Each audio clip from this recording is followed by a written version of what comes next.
Currently, we are looking at the precision machine workshop of a large aluminum company in Anhui, China.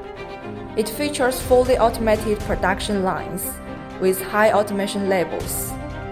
The company operates 6 major production bases with an annual output of 800,000 tons of aluminum components.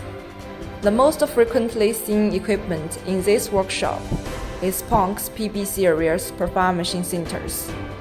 Aluminum materials undergo milling, drilling, grinding, and splicing in these sinters, ultimately becoming components for new energy vehicles and photovoltaic systems. What we are currently observing is the processing of new energy vehicle panels, using a 4-axis rotary table for machine structure members.